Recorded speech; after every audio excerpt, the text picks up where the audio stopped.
Kita hari ini membahas mengenai bioteknologi medis ya. Tadi diawali dengan masukan dari Pak Raffi mengenai ini masuk kemana nih? Apa kaitannya dengan materi-materi kita di awal mengenai bioteknologi? Nah, sebetulnya di paparan yang sudah dilihatkan oleh pemateri tadi, bisa ditayang lagi sebentar?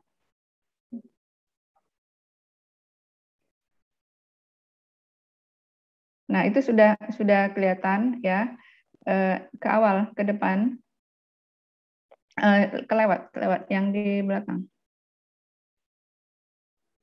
Maju ke beberapa slide ke depan.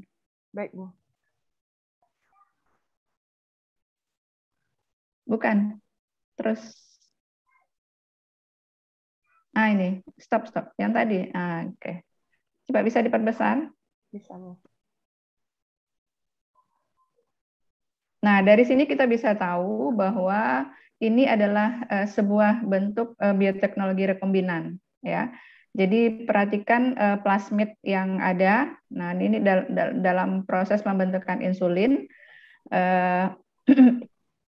Ini jelas adalah sebuah penyisipan gen. Jadi ini adalah proses bisa kita ada beberapa istilah yang sudah kita kenal ya. Ada DNA rekombinan, ada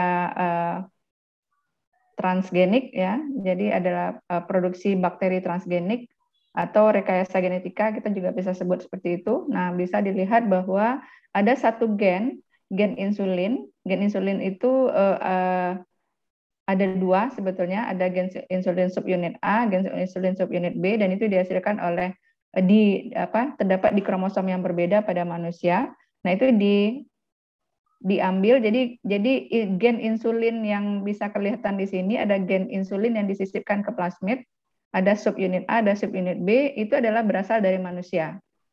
Ya, jadi apa idenya untuk membuat ini adalah bahwa orang bisa memberikan hormon insulin manusia ke manusia lain. Itu idenya.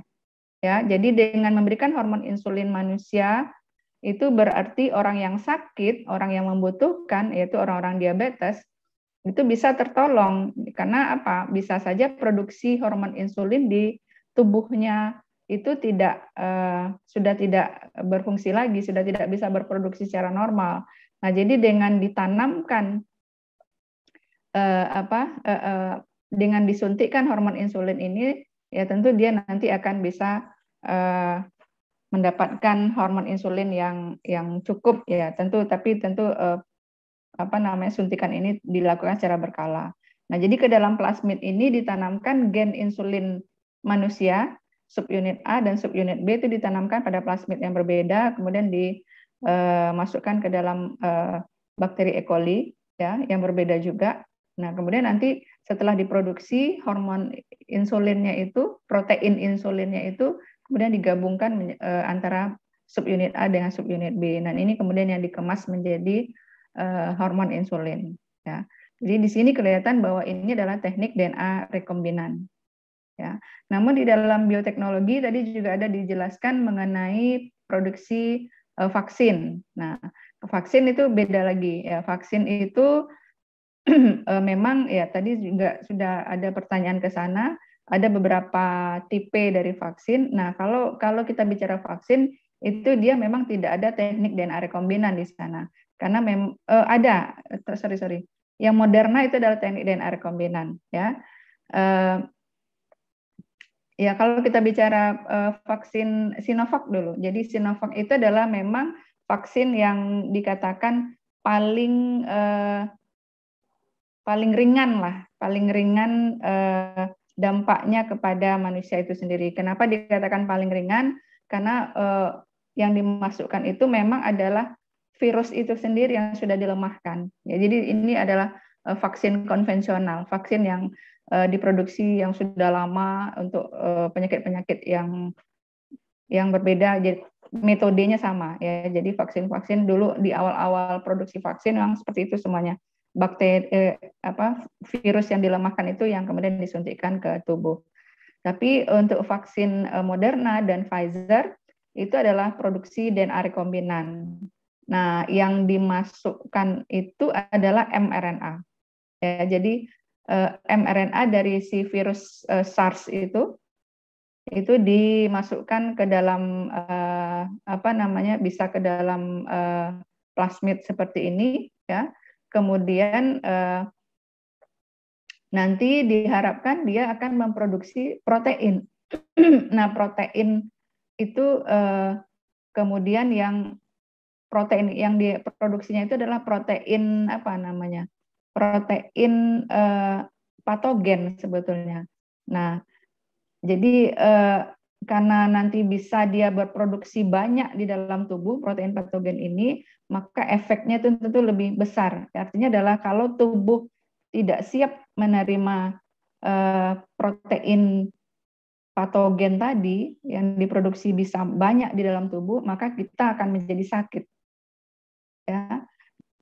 Tapi kalau yang protein yang dilemahkan tadi kan kadarnya sudah jelas itu, dan dia tidak akan bisa memperbanyak diri di dalam tubuh. Jadi sebanyak apa yang disuntikkan, hanya sebanyak itu protein patogen itu yang masuk ke dalam tubuh. Namun kalau yang produksi Moderna dan Pfizer itu, dia mRNA yang dimasukkan ke dalam tubuh. Jadi mRNA itu dia bisa memproduksi protein di dalam tubuh kita. Nah, protein yang diproduksinya itu adalah protein patogen. Nah, dia bisa banyak diproduksi. Ya, jadi artinya adalah memang pabriknya yang dimasukkan ke dalam tubuh kita, ya.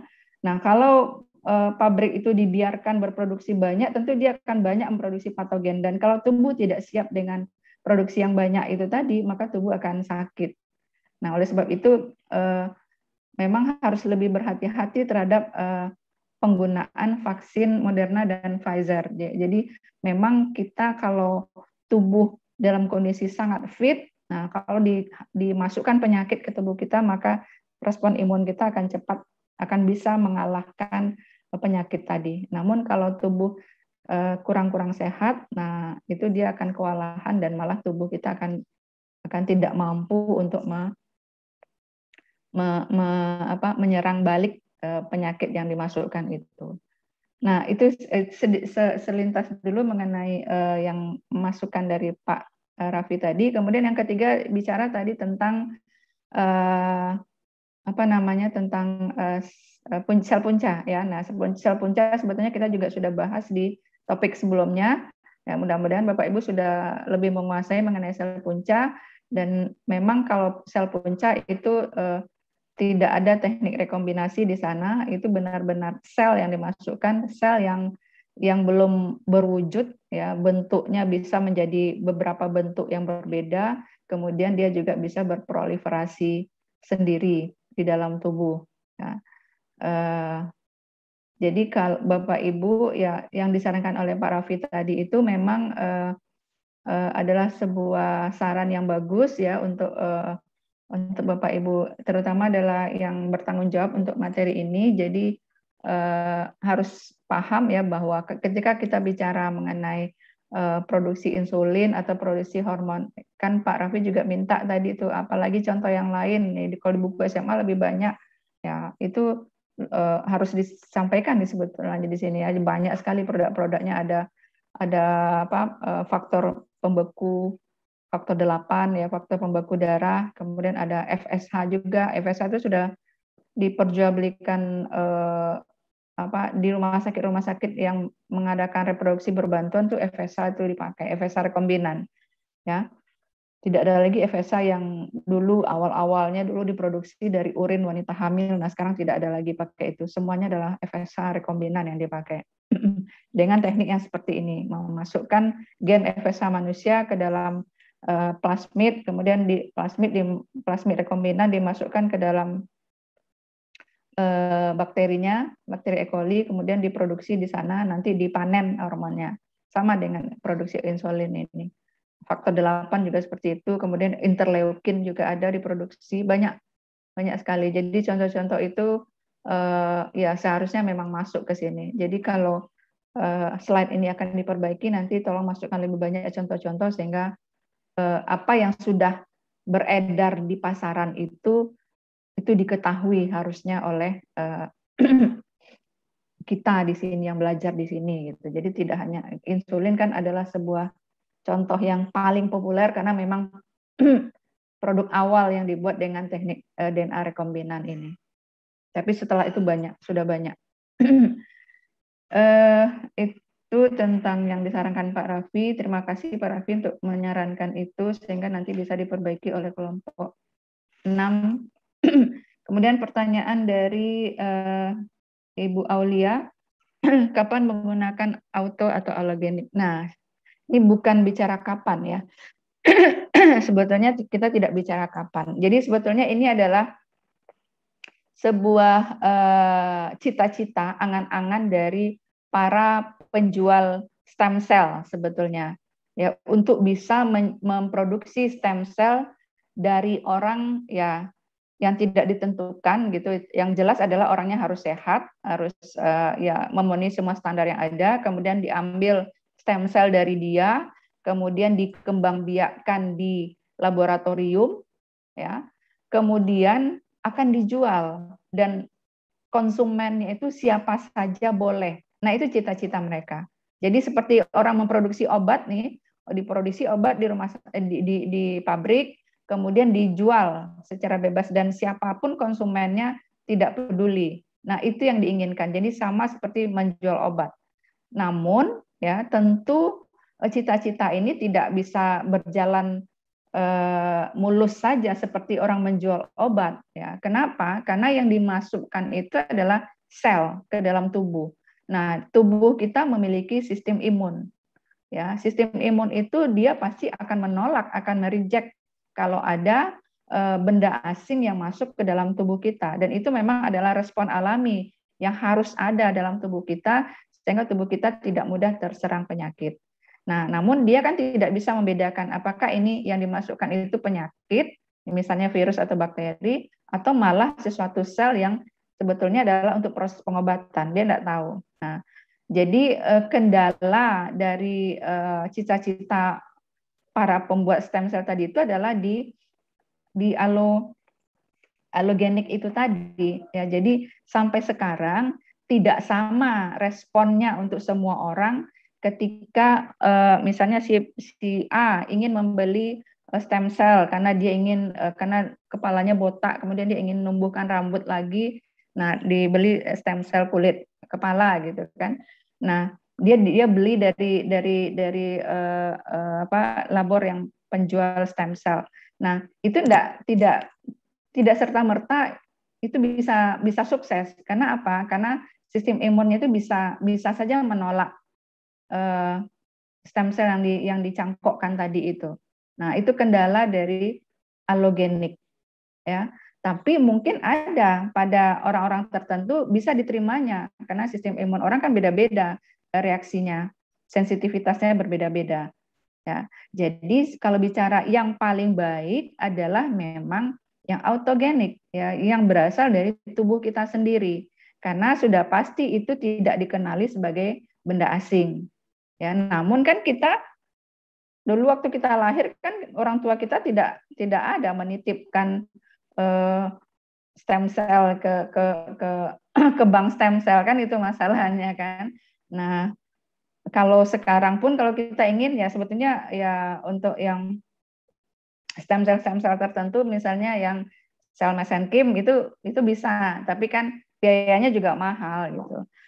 Jadi jadi bicara tentang allogenik dan autogenik tadi itu bukan bicara kapan, tetapi bicara mana yang paling bagus gitu ya. Jadi yang paling bagus itu adalah yang autogenik karena itu adalah bagian tubuh kita sendiri ya. Misalnya anak artis, misalnya saya dulu pernah dengar Krisdayanti itu nitipkan ketika anaknya lahir, titipkan tali pusat anaknya dan sel darah tali pusatnya dititipkan ke bank stem cell. Nah, nanti kalau cita-citanya kalau anaknya satu saat nanti membutuhkan, ada sakit atau apa yang butuh itu, nanti dia minta ke sana, itu yang dimasukkan lagi ke anaknya. Nah, yang hal yang seperti itu yang yang reaksi imunnya tuh tidak akan ada, mungkin ada tapi tidak akan berlebihan seperti dia menolak kalau stem cell itu berasal dari allogenik gitu. Ya. Tapi itulah cita-cita para penjual stem cell, terus berusaha, terus meneliti, mungkin apa yang ditambahkannya sehingga nanti ketika stem cell itu diperjualbelikan kepada siapa saja konsumen, itu tidak ada sel imunnya yang akan mengenali itu sebagai benda asing lagi. Nah, di situ tantangan yang dihadapi oleh para penjual, oleh klinik atau lab penjual allogenik tadi itu, ya. Kemudian ya kita balik lagi ke vaksin tadi ya. Jadi ada, kalau di Indonesia itu yang populer ya di luar dari vaksin Nusantara ya, yang populer sekarang ini ada vaksin Sinovac, ada vaksin Pfizer, ada vaksin Moderna kan itu ya. Jadi seperti yang saya sampaikan tadi, kalau vaksin Sinovac itu adalah si virusnya yang dilemahkan, kemudian itu yang disuntikan ke tubuh, dan itu merupakan vaksin konvensional, di mana ada kelebihan dan kekurangan. Kelebihannya adalah reaksi dari si pasien tidak akan terlalu berlebihan, karena dia itu sudah dilemahkan, sehingga ya tetap saja ada kondisi-kondisi tertentu yang harus dipenuhi, harus sehat, harus batas usia tertentu, ya. Tapi sehat orang itu kan bergradasi juga, ya. Kita mengatakan kita sehat, tapi ada orang yang lebih sehat lagi, ada yang lebih sehat lagi. Nah, ya sehatnya itu ya, jadi taraf sehatnya itu lebih rendah dibanding kalau kita divaksinasi dengan Moderna dan Pfizer. Kelemahannya tentu adalah efikasinya, kemanjurannya tidak sebagus dari vaksin Moderna atau Pfizer. Kenapa? Karena kadar virus yang dimasukkan ke tubuh kita itu kan sangat rendah, ya. Karena sangat rendah itu, maka sistem imun kita pun hanya terlatih sampai di situ baru, ya. Nanti ketika ada serangan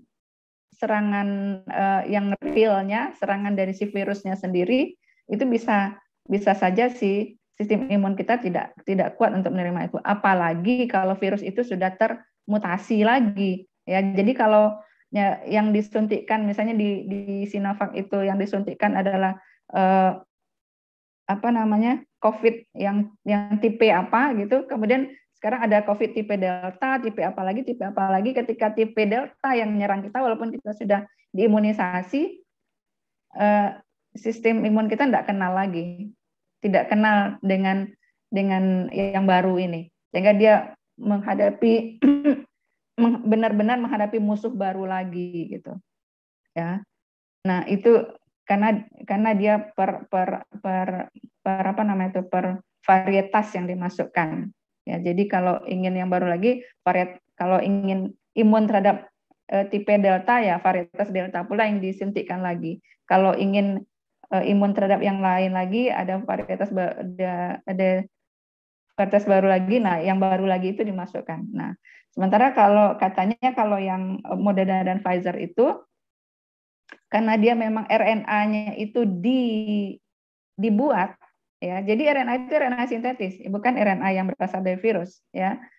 Karena dia memang dirancang sendiri oleh si penciptanya, dan itu mungkin sudah menganalisis beberapa tipe dari atau beberapa varian dari COVID ini, maka dia bisa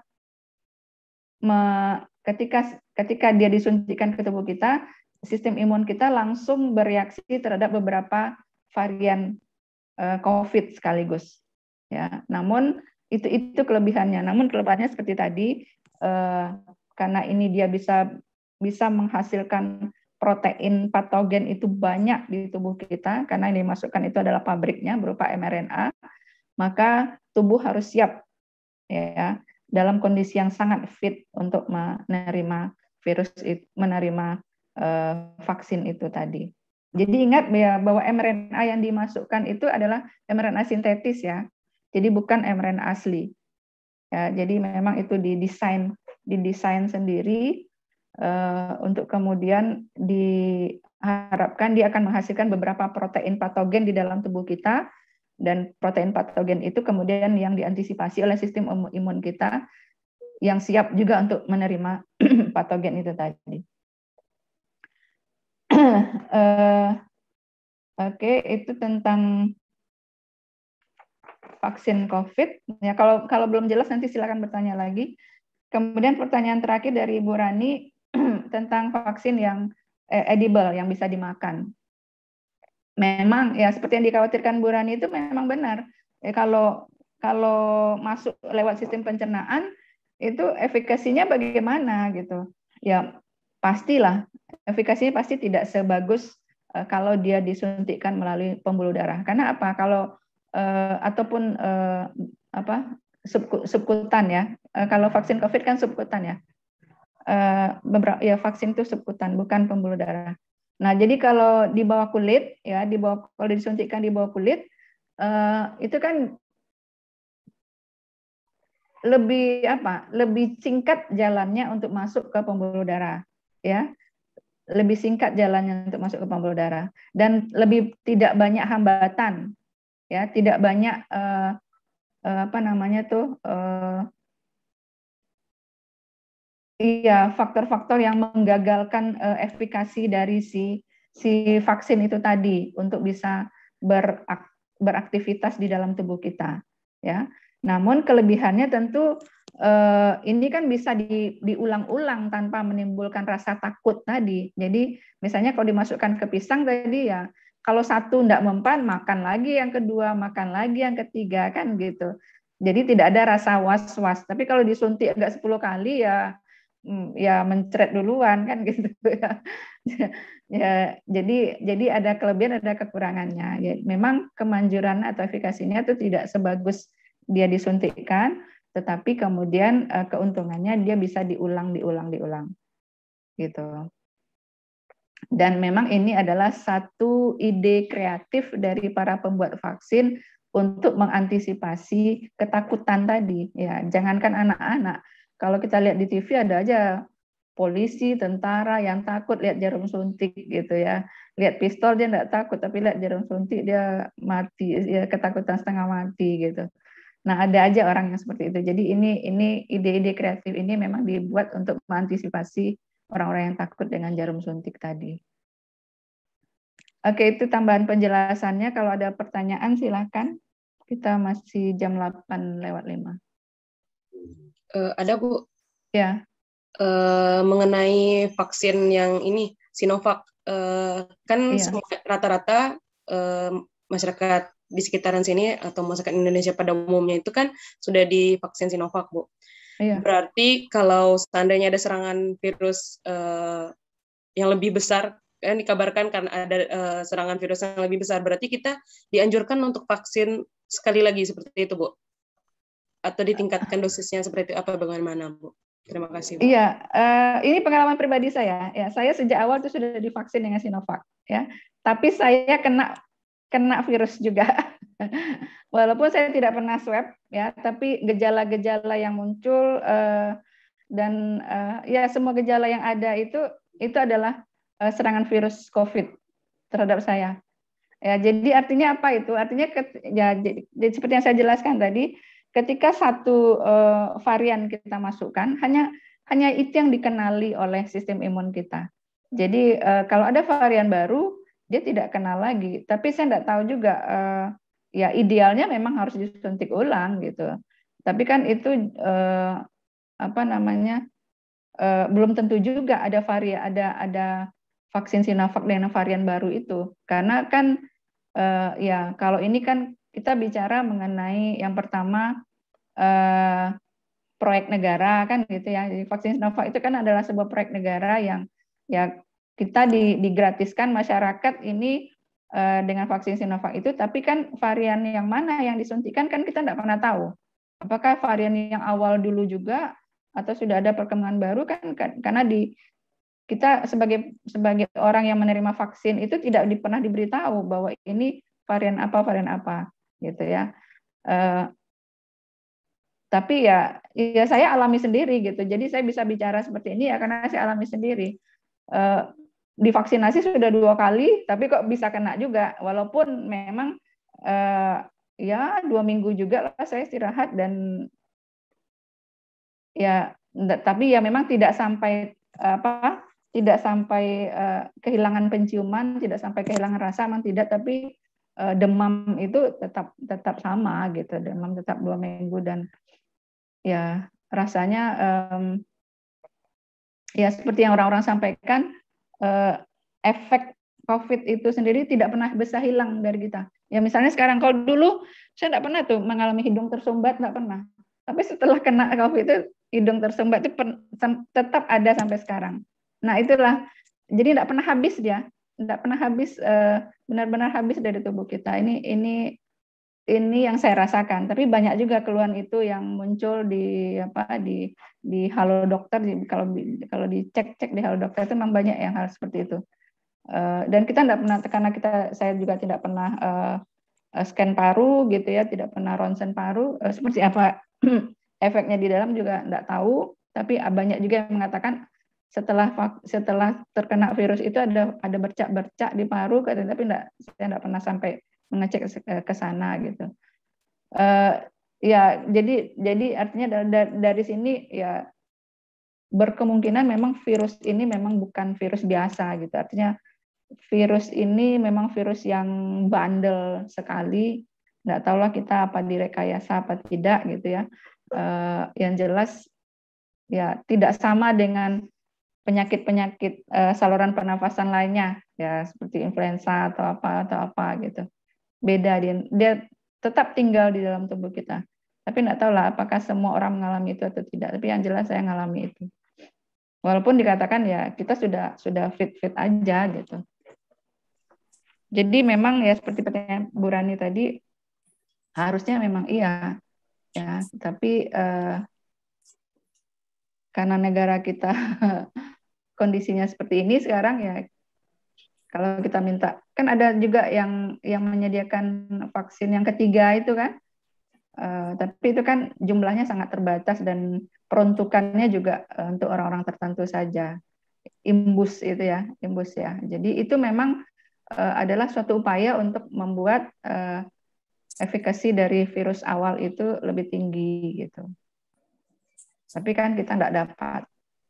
Dan saya ya banyak orang juga nggak mau gitu, artinya ketakutannya duluan. Jadi ya seperti tadi, jadi memang tubuh ini reaksinya berbeda-beda untuk setiap orang. Jadi idealnya itu adalah untuk meningkatkan daya tahan tubuh, kemudian namun bisa jadi cita-cita ideal itu tidak seperti itu reaksinya pada tubuh seseorang. Karena sistem kondisi tubuh yang kadar kesiapannya menerima penyakit itu berbeda-beda. Ada yang lain, silakan. Izin Ibu. Iya, silakan Pak Ahmad Subari. Baik, terima kasih Bu. Mungkin kalau dari pertanyaan saya sedikit menghubungkan dengan filsafat keilmuan Bu. Nah, bagaimana dari segi etika sains itu mengenai terapi sel ini, Bu? Karena kan nantinya dikhawatirkan orang cenderung ini kan risetnya terkait dengan embrio, gitu. Akan ada kekhawatiran komersialisasi embrio nantinya, gitu. Apakah ini termasuk nanti bisa dikategorikan pelanggaran dari segi etika dan sains seperti itu? Oke, ya jadi kalau bicara tentang stem cell, memang sumbernya itu kan ada dua, ada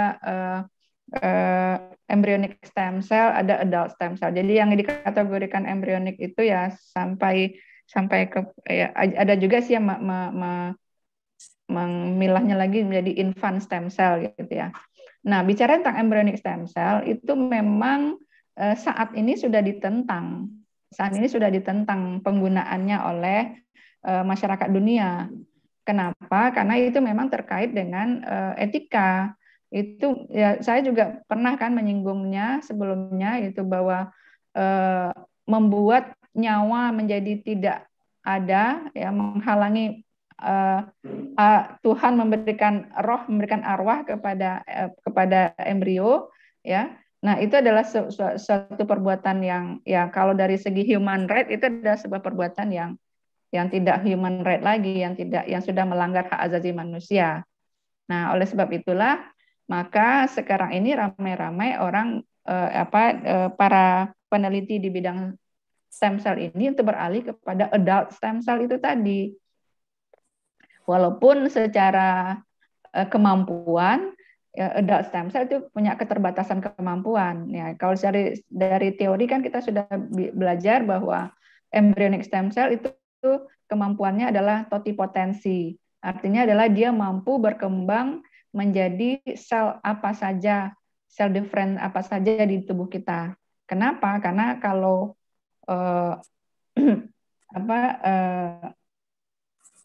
morula 4 sel atau morula 8 sel atau blastula 8 sel itu kan kalau dibiarkan berkembang kan dia kan jadi manusia utuh kan, itu artinya dia bisa berdiferensiasi menjadi sel apa saja. Tapi kalau dari adult stem cell misalnya diambil dari sel mesenchyme, ya. Nah, mesenchyme itu hanya bisa berdiferensiasi menjadi jenis-jenis sel darah saja gitu. Atau ambil dari mesenchyme otot ya. Kalau tadi mesenchyme darah, mesenchyme di sumsum tulang, tapi ada juga mesenchyme otot, dia hanya mampu berkembang menjadi sel-sel otot saja. Nah, jadi ada keterbatasan kemampuan. Namun dari segi etika dia tidak sama sekali tidak melanggar etika. Karena apa? Tidak ada yang hanya memanfaatkan sel-sel yang ya kalau diambil dari infant stem cell ya, misalnya dari plasenta atau diambil dari tali pusat atau darah tali pusat ya, itu kan ada bagian-bagian tubuh yang akan dibuang juga. Nah, sehingga secara etika dia tidak kena sama sekali. Ya, jadi benar yang Pak Subari sampaikan bahwa menggunakan embrio sebagai sumber stem cell itu saat ini memang tidak dilegalkan lagi di banyak negara. Ya, karena membunuh ya.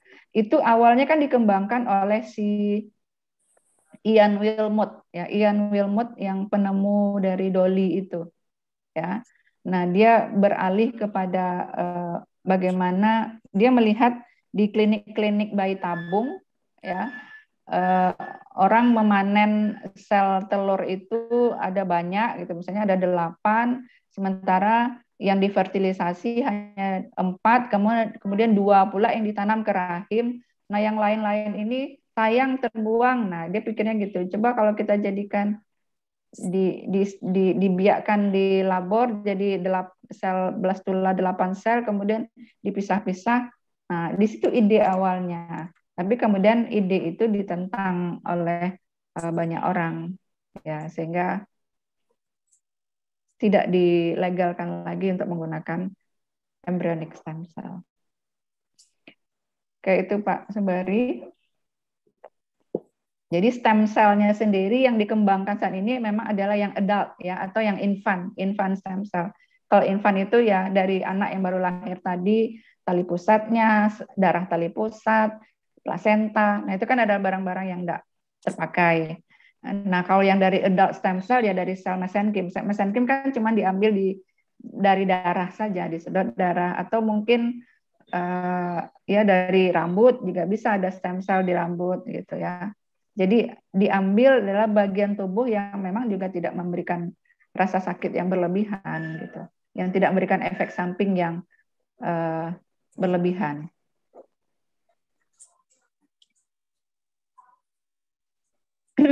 Oke, kalau ada yang lain? Ya, silakan Pak Tommy. Bismillahirrahmanirrahim. Assalamualaikum warahmatullahi wabarakatuh. Waalaikumsalam. Bu, sini saya ingin bertanya sedikit Bu tentang tadi tentang terapi gen. Bukan ada beberapa faktor Bu. Sampai tadi Bu, Pak singgung tadi ada yang berupa virus yang disebut dengan transduksi dan selain virus disebut dengan transfeksi. Yang virus yang betulnya virus itu kan ada beberapa Bu. Dari sumber yang Ibu berikan tuh menggunakan 2 Bu, yang ada retrovirus dan adenovirus. Sedangkan beberapa itu ada yang menggunakan lentivirus, ada yang menggunakan virus cacar, Bu, herpes dan sebagainya. itu apakah memiliki suatu kekurangan dan kelebihan ketika ini digunakan untuk penyembuhan penyakit autoimun, Bu. Baik itu hipertensi, Alzheimer, lain sebagainya. Itu, Bu. Terima kasih, Bu. Baik, ya memang ya tadi saya lupa menyinggung tentang terapi gen. Ya, jadi terapi gen adalah sebuah teknik, sebuah cita-cita juga dari para peneliti terapi gen ini untuk bisa memanfaatkan metode ini, teknik ini untuk mengobati orang dengan penyakit genetik. Ya, jadi misalnya yang pernah sukses itu adalah di penyakit autoimun, tapi sasaran berikutnya adalah penyakit kanker. Karena kita tahu adalah sakit kanker itu adalah sakit akibat mutasi gen.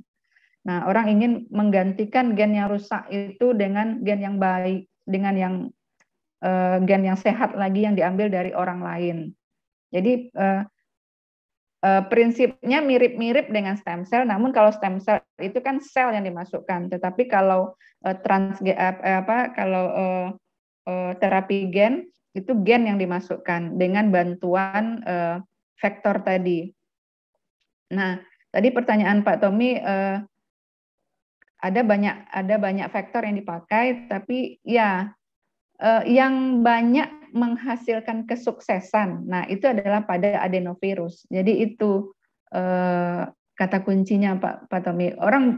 Kalau orang mencoba kan biasa ya. Jadi mencoba pakai ini, ya pakai bakteri, pakai plasmid juga mungkin orang ada coba. Tapi kemudian yang paling banyak memberikan hasil yang positif itu adalah menggunakan adenovirus. Nah, kegagalan itu dalam terapi gen itu kan sangat tinggi. Kenapa sangat tinggi? Karena ya misalnya gen yang rusak itu kan jauh sekali dari jangkauan manusia kan gitu. Kalau stem cell kan ya masih kelihatan lah ya. Misalnya kalau botak kelihatan ditransplantasikan, atau kalau patah tulang masih bisa lah nampak sasarannya. Tapi kalau yang namanya gen yang rusak, nah itu kan kita nggak tahu apa gen yang rusak itu terlokalisasi pada satu jaringan atau dia sudah menyebar ke jaringan yang lain. Nah, kalau kanker kan di situ yang kesulitan paling utamanya. Kalau kanker itu sudah bermetastasis, selnya bermetastasis, itu selnya itu sudah menjalar kemana-mana, sudah pindah kemana-mana. Nah, itu kemudian yang diburu oleh si virus ini untuk terapi gen. Nah, itu kan susah. Nah, adenovirus kelebihannya, kepositifannya itu, yang namanya virus itu kan harus dilemahkan dulu ya. Kalau tidak dilemahkan dia nanti malah balik menyerang ke tubuh kita. Ya, jadi yang virus-virus yang dilemahkan itu ya banyak yang sukses itu adalah adenovirus. Walaupun ada hasil penelitian yang gagal ya, ketika dia sudah menggunakan adenovirus yang sudah dilemahkan, tapi ketika disuntikkan ke dalam tubuh, adenovirus itu malah menyerang balik, malah kuat lagi dan dia tidak bertugas sebagaimana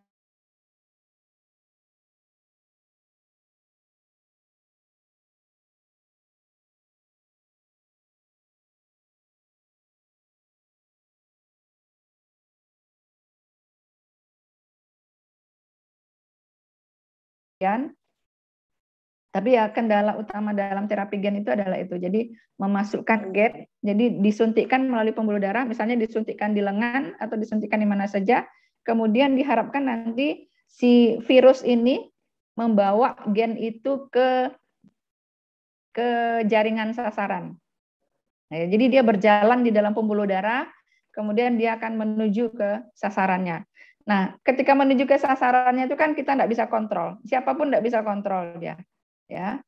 Tetapi memang ada sistem di tubuh kita nih ya Allah Maha Kuasa gitu ya. Di mana bagian tubuh kita yang sakit itu ada sinyal yang dikeluarkan ke sana sehingga apapun yang kita masukkan ya misalnya obat nih, kita minum obat lewat mulut untuk mencegah sakit paru-paru misalnya. Nah, kenapa dia bisa sampai ke paru-paru? Apakah dia tidak sampai ke tempat lain? Nah, kan itu pertanyaan kan yang mungkin tidak terpikir juga sama kita selama ini. Ya, jadi dia pergi ke tempat lain pasti ada, tapi kemudian dia akan pergi ke tempat yang sakit itu sebagian besarnya. Kenapa? Karena ada sinyal yang dikeluarkan oleh sel-sel yang sakit itu untuk membuat obat kah atau apakah yang dimasukkan itu dia mengarah ke sana. Sama juga dengan stem cell seperti itu. Ya, stem cell untuk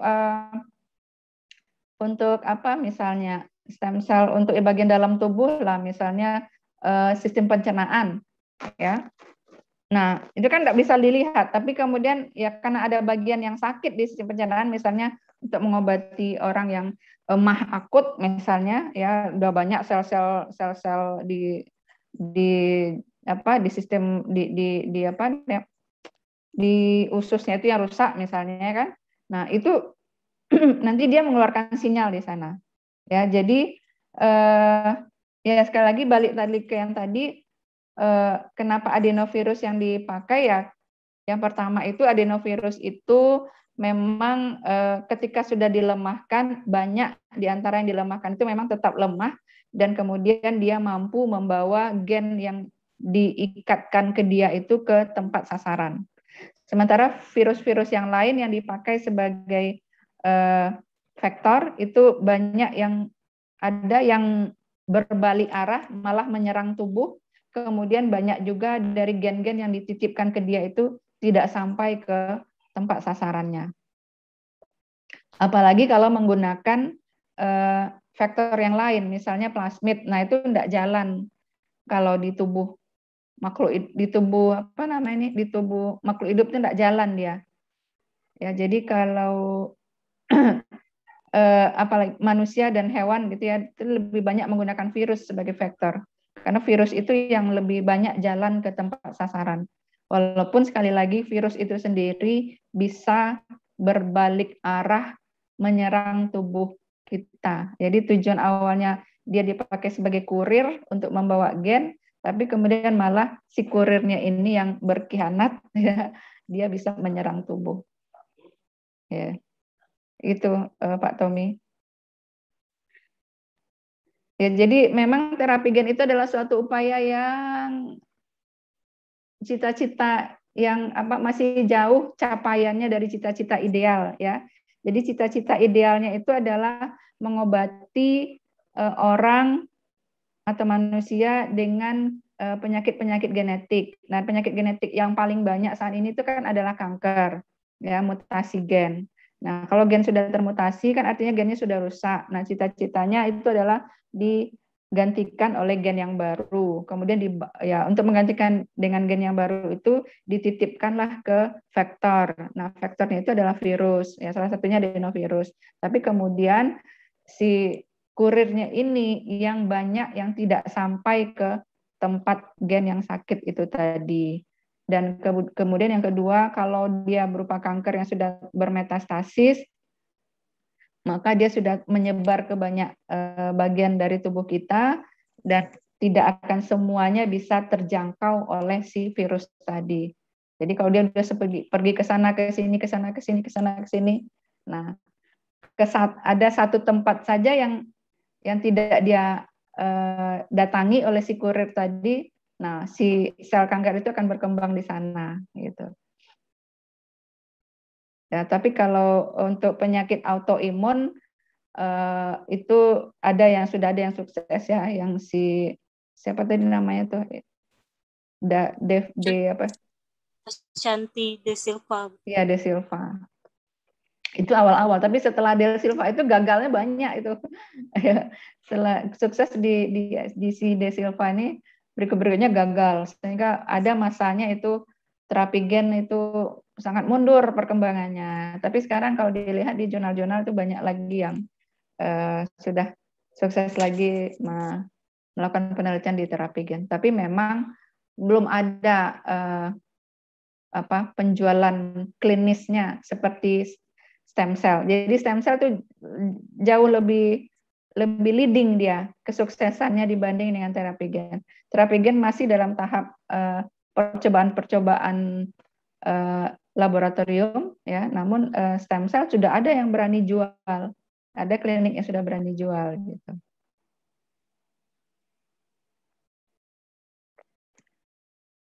Oke, masih ada? Izin, Bu. Iya, silakan Bu Eka. Makasih, Bu. Tadi kan ada aplikasi bioteknologi medicine 3, Bu. Kemudian ada dibaca tentang pil gen dan antibodi monoklonal. Nah, pertanyaannya, keduanya ini masuk aplikasi yang mana? Kemudian mohon penjelasan Ibu tentang pil gen dan antibodi monoklonal tersebut, Bu. Terima kasih. Pil gen? Iya. Obat, pil. Ya, pil gen itu ya.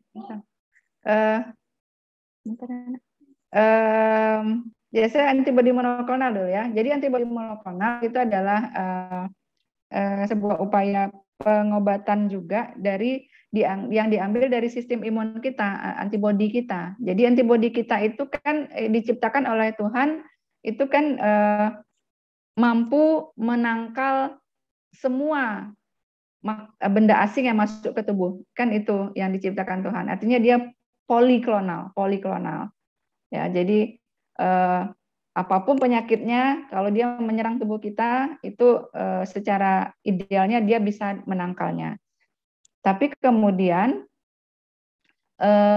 kelemahannya adalah orang tidak bisa memperjualbelikan. Ya, jadi kalau poliklonal itu ya ini untuk penyakit apa, tidak ada kespesifikannya. Maka orang berpikir bagaimana untuk membuat antibodi monoklonal. Nah, antibodi monoklonal itu dia hanya akan mengenali satu epitop. Epitop itu istilahnya adalah satu mengenali protein tertentu. Protein itu yang dibawa oleh si benda asing tadi, virus, bakteri gitu ya. Nah, bagaimana cara membuat antibodi monoklonal ini? Itu diambil dari antibodi poliklonal. Poliklonal mulanya. Jadi antibodi poliklonal itu dibiakkan di laboratorium. Kemudian dalam proses pembiakannya itu difusi. Nah, difusikan dengan sel kanker. Kenapa difusikan dengan sel kanker? Karena sel kanker itu kalau dihidupkan di laboratorium dia kan bisa berproliferasi, bisa hidup terus-menerus, bisa membelah diri terus-menerus, tidak akan mati-mati dia. Nah, sementara kalau antibodi itu tidak bisa seperti itu. Ya, jadi diambil keuntungan dari sel kanker yang sudah dilemahkan tadi itu, difusikan dengan sel antibodi, kemudian dia bisa membelah diri secara banyak. Nah, ketika dia membelah diri itu, nanti para peneliti itu akan mengetes satu persatu sel-sel ini.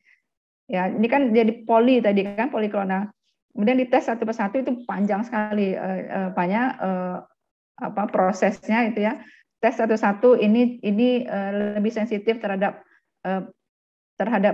patogen apa, yang ini patogen apa, yang ini patogen apa, ya kemudian diseleksi terus, dimurnikan terus, sehingga jadilah dia sebuah antibodi monoklonal. Artinya lama-lama dia hanya akan sensitif terhadap satu epitop tertentu atau satu protein tertentu. Ya, jadi antibodi monoklonal itu sebetulnya, nah kalau dia sudah sensitif keunggulannya, kalau dia sudah sensitif terhadap satu protein tertentu, maka ketika protein itu yang masuk ke tubuh kita, ya itu bisa dikalahkannya. Tapi kemudian ya seperti varian virus tadi, kalau sudah masuk varian baru, tetap disuntikkan dengan antibodi monoklonal yang ini, dia tidak akan bisa menyerang yang berikutnya. Jadi dia antibodi monoklonal itu adalah antibodi tubuh kita yang sekarang sudah spesifik hanya mengenali satu protein atau patogen tertentu atau epitop tertentu namanya. Ya. Nah, kalau ada patogen lain yang masuk, dia tidak akan bisa dikenalinya. Harus disuntik dengan antibodi monoklonal yang sejenis pula, yang memang sensitif terhadap hal itu. Ya, jadi proses memproduksi antibodi monoklonal itu memang panjang sekali penseleksiannya sampai para ahli kemudian dapat yakin bahwa antibodi ini hanya mampu untuk protein patogen ini, antibodi ini hanya mampu untuk patogen ini gitu. Jadi 1 lawan 1 dia. Jadi antibodi ini lawannya protein patogen ini, antibodi ini lawannya protein patogen ini gitu. Ya, jadi dari yang banyak tadi ya di seleksi. Jadi antibodi poliklonal kita yang ada di tubuh kita ini itu kemudian dipilah-pilah. Sehingga dia bisa dijual pada akhirnya, dan itu bisa dikasih merek, bisa yakin para penjualnya bahwa antibodi monoklonal saya ini dia bisa menyerang penyakit ini. Nah, jadi yakin dia menjualnya. Tapi kalau orang jual antibodi poliklonal, dia seperti dukun jual obat. Ini bisa mengobati semua penyakit. Nah, itu. Jadi enggak ada orang percaya gitu. Bisa mengobati semua penyakit. Nah, makanya diciptakan antibodi monoklonal. Nah, kalau pilgen, saya enggak tahu persis pilgen itu mungkin terapi gen juga ya ujung-ujungnya. Jadi intinya adalah kalau pil itu diminum ya. Ya, diminum ya seperti tadi membuat vaksin yang edible tadi itu yang bisa dimakan tadi itu juga. Gen ya sebetulnya ya intinya adalah itu memasukkan gen sehat ke dalam tubuh orang yang terkena penyakit genetik ya untuk kemudian bisa menggantikan gen yang sakit tadi dengan gen yang sehat yang dimasukkan. Tapi itu kan adalah sebuah pekerjaan yang jauh lah dari cita-cita idealnya gitu. Kalau kita melihat ya seperti tadi ada vaksin edible, ada vaksin yang disuntikkan. Ya kalau dari segi efikasinya sebetulnya lebih manjur yang terapi gen karena ya itu memang disuntikkan gitu dan dia langsung masuk ke pembuluh darah dan bisa jalan cepat tanpa ya banyak rintangan lah. Ya kalau masuk lewat sistem pencernaan dia kan banyak rintangannya, banyak yang bisa kemudian mungkin keluar lagi dari saluran dari tubuh kita gitu. Tapi kalau dia sudah berada di peredaran darah, kesempatan dia untuk keluar itu dari tubuh kan tidak ada. Atau sangat kecil lah. Mungkin nanti bisa keluar lewat urin gitu ya. Ini sangat kecil. Itu Bu Eka. Terima kasih, Bu. Ya. Masih ada Bapak dan Ibu? Izin, Bu. Iya, silakan Pak Erik. Gini, Bu. Mungkin sederhana aja, Bu. Gini, dari berbagai teknologi medik tadi, bioteknologi medis tadi, itu apakah di masa yang akan datang itu akan mempengaruhi evolusi dari manusia gitu, Bu? Nah, mungkin itu aja, Bu. Terima kasih. Ya tergantung sih. Kalau saya melihatnya tergantung dari seberapa intensnya orang melakukan ini gitu ya. Jadi misalnya tadi terapi gen ya. Kalau terapi gen kalau itu sukses ya sebetulnya terapi gen itu kan gunanya untuk cita-citanya adalah untuk menggantikan gen yang rusak. Jadi harusnya orang ini menderita sebuah penyakit, kemudian dengan dilakukan terapi gen, kemudian bisa dia jadi tidak sakit. Tapi berevolusi, ya evolusi dalam konteks yang sangat kecil ya, artinya tidak merubah manusia menjadi manusia super pula gitu.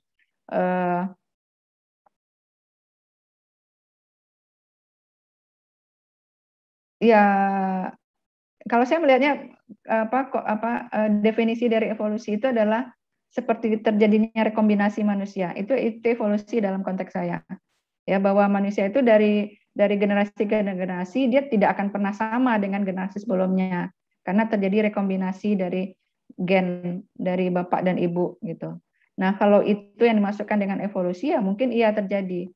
Karena apa? Karena kan di dalam tubuh kita kan sudah ada gen dari manusia lain kan gitu. Sudah ada gen dari manusia lain. Tapi kemudian kalau itu berkontribusi pada sel gametnya nanti ya Jadi misalnya walaupun disuntikkan, tujuan disuntikkan gen itu adalah ke sel kulit misalnya, tapi kemudian dia sampai ke sel gamet. Nah, nanti di sel gamet dia diwariskan pada generasi berikutnya. Nah, itu bisa jadi itu adalah sebuah evolusi. Jadi aturannya generasi berikutnya mewarisi gen sakit dari si orang tuanya, tapi kemudian dengan masuknya gen sehat itu, gen sakit tadi tidak jadi diwarisinya, itu adalah sebuah bentuk evolusi ya, mungkin iya gitu. Jadi konteks evolusinya itu yang mungkin kita harus samakan dulu. Jadi kalau evolusi saya seperti itu, evolusinya itu yang jelas, yang nyata itu adalah terjadi rekombinasi dari generasi ke generasi. Tapi kalau evolusi menjadikan manusia menjadi superwoman, superman gitu, itu tidak sampai ke sana sih, Pak Erik. Ya Bu, makasih Bu. Oke. Masih ada Bapak Ibu? Kalau tidak ada, kita tutup lagi kuliah ini.